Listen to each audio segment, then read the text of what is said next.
So today, this is a little bit different, this video. By the way, my name is Rod, and this is PhD Student Life. I've been an ESL teacher for, 15 years, teaching foreign students how to communicate in English. I've helped many PhD students since 2012, about 6 years now.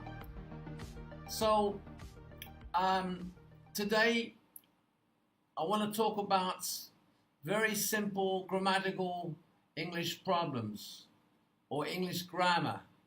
You may say, so what? I'm a PhD student. I'm smarter than that. Sure you are. But why is it in so many assignments, PhD assignments, we get feedback or complaints from the supervisor you're not using the correct English. So today we're just going to address some simple, very basic English grammar.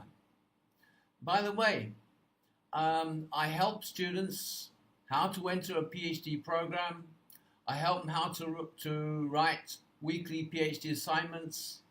I show them how to qualify for a PhD dissertation proposal.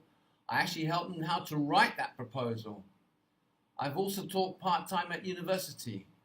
So today, the 9th of June 2018, I want to share with you about the modals will, would, can, and could. I can hear you saying, oh no, what do I need to know that for? Trust me, I look at so many supervisor feedback, so much of it. And so much of it is about common writing problems, and that's what we're going to address today. So please bear with me if you think you know this. There's a lot of confusion out there about the use of the words would and could. Many PhD students don't use these words correctly. And to be honest with you, as English native speakers, we don't either. In our normal day-to-day chat and talk, we don't use them properly. We often mix them up, but some PhD supervisors are very strict about how you use these words. For example, a supervisor feedback states, you need to address grammatical issues. Your first reaction, what? What issues? What grammar? It could be anything. It could mean anything, right? You're right. You may be incorrectly using can, would, could, and so on. So that's what we're going to focus briefly on today. So let me share with you some general guidelines. And please forgive me if this sounds so basic, but there's a very real reason I'm sharing this with you today. Just bear with me and watch. It's a simple language we screw up on in PhD. How do I know? I've been reading this type of supervisor's feedback for years. It's really basic stuff, and there's a basic stuff which creates so much stress. So here's the first guideline. Would is the past tense of will. I will do this, I would do this. Could is the past tense of can. Okay, I know this is really kindergarten stuff, but just bear with me. The second guideline is, how would we use would or could in a sentence structure for, say, an assignment or a PhD dissertation? For example, if you're making a request to your supervisor, you may ask, would you please explain what you mean in your feedback? So here you're expecting something. It's very probable. It's likely, right? Or alternatively, you could say, could you explain what you meant in your feedback? Here, by using could, not would, you're not so sure. You're not so sure as it's possible. Maybe it's not so likely. So one difference between would and could is one is more possible, more likely, whereas the could is not so possible and not so likely. Please stay with me on this one. Here's a third guideline. Would can also be viewed as more polite than could, because it expresses the idea of probability, of willingness, the desire that something will be done. Note that again, will and would. Will is now, would is past. Would you help me please? Or will you help me please? It's kind of polite. But if you say could is something more about not so willing. Yes, I can. It's possible not to. Or it's not so likely.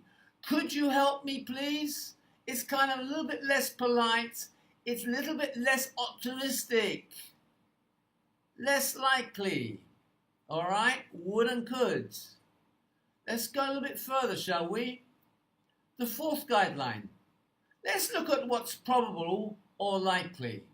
For example, you will not get an A grade if you ignore your supervisor's feedback. It probably will not happen. Okay? Now, as you're predicting the future, let's look at possible or not so likely. Notice the difference there?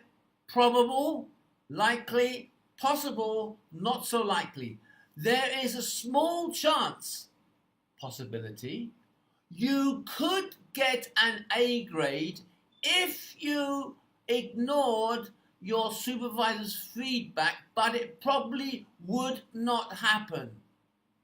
You get that? There's a small chance, a small possibility you could get an A grade if you ignored your supervisor's feedback, but it probably would not happen. You would be more likely to get a higher grade if you use the correct English in your PhD assignments. All right, this is the last guideline, the fifth one. What about impossibility? You sometimes need to talk about what's impossible. Not what's likely or unlikely, but what's impossible or cannot happen. This we sometimes call third conditional. You could say, it could have been, which is the past participle, by the way, it could have been possible to get an A grade if you had used the correct English in your PhD assignment, but you didn't. It's over. It's gone. You can't wind the clock back. Note the words have been and had. Indicates impossibility. Why? The time has gone already. You can't go back to the past. Or not in this video. Or, another way you could say this, stating what's impossible, is to say, it would have been impossible to get an A grade if you had not used the correct English in your PhD assignment. Both ways state what's impossible or what cannot happen. So, my friend, I know this is very simple, very basic, but you won't believe how often I come across the simple misuse of these words and their meanings within PhD. It's unbelievable. I come across it so often. And guess what? When you understand the basic truths or the basic truisms about these words, it means that you can avoid these problems. So please forgive me if you already know this stuff. Let me ask you, do you have a problem you can't fix? Do you need help with your grammar? If so, just click on the link below and simply contact me for free advice. Would you like me to proofread your work? I may need to charge you a little bit for that, but it's relatively cheap. Please check out my website or just send me an email. Also, please subscribe and even link on the like button. And finally, thank you so much for listening to me and watching this video. Good night.